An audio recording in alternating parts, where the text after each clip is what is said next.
सोचिए, आप दिन रात मेहनत करते हैं, अपने जीवन का एक लंबा समय देकर एक छोटा आशियाना बनाते हैं जिसमें आप अपने बच्चों, परिवार के साथ भविष्य के सपने देखते हैं। फिर एक दिन अचानक एक नदी आती है और आपके उस आशियाने को अपने में समा लेती है। ऐसा हर साल होता है। भोजपुर के चौवनिया के लोग हर साल मरते हैं, मरकर फिर खड़े होते हैं। फिर गंगा आती है, उनके फसल, उनके घर, उनके सपने सबको अपने में समा लेती है। कहने को सरकार कागज पर हर साल करोड़ों खर्च करती है, गंगा के कटाव को रोकने के लिए पैसा पानी की तरह बहाती है, लेकिन भ्रष्टाचार की नदी में सब बह जाता है।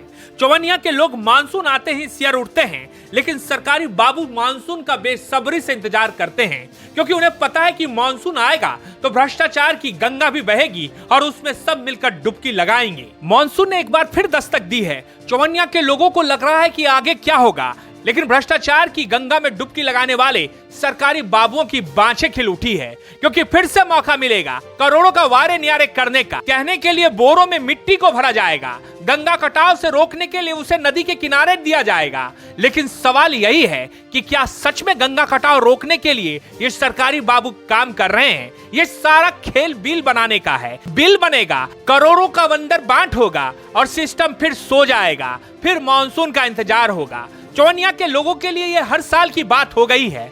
हर साल ना जाने कितने लोगों के सपने डूब रहे हैं, ना जाने कितने लोगों के आशियाने उजड़ रहे हैं, लेकिन कोई फर्क नहीं पड़ता। गंगा और कोसी नदी के किनारे सैकड़ों गांव की यही कहानी है।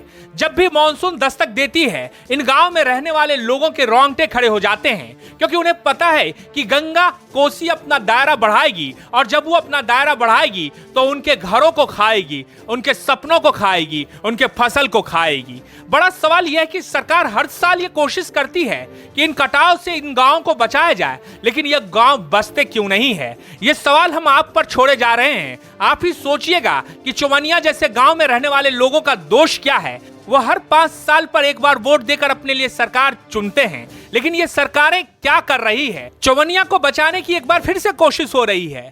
कहने के लिए एक बार फिर से गंगा को घेरने की कोशिश है, लेकिन क्या ये कोशिश कारगर होगी? आप खुद देखिए, आप खुद समझिए और आप खुद निर्णय लीजिए, क्योंकि बात आपकी है। अक्टूबर में चुनाव है। अगर इन सवालों का जवाब जानना है तो अक्टूबर का इंतजार कीजिए। अक्टूबर में जब नेताजी आपके घर के दरवाजे पर दस्तक देंगे तो चौवनिया के लोग उन नेताओं से जरूर पूछना कि आपने पिछले 5 सालों में हमारे सपने को उजड़ते देखा, हमारे आशियाने को उजड़ते देखा, कुछ किया क्यों नहीं।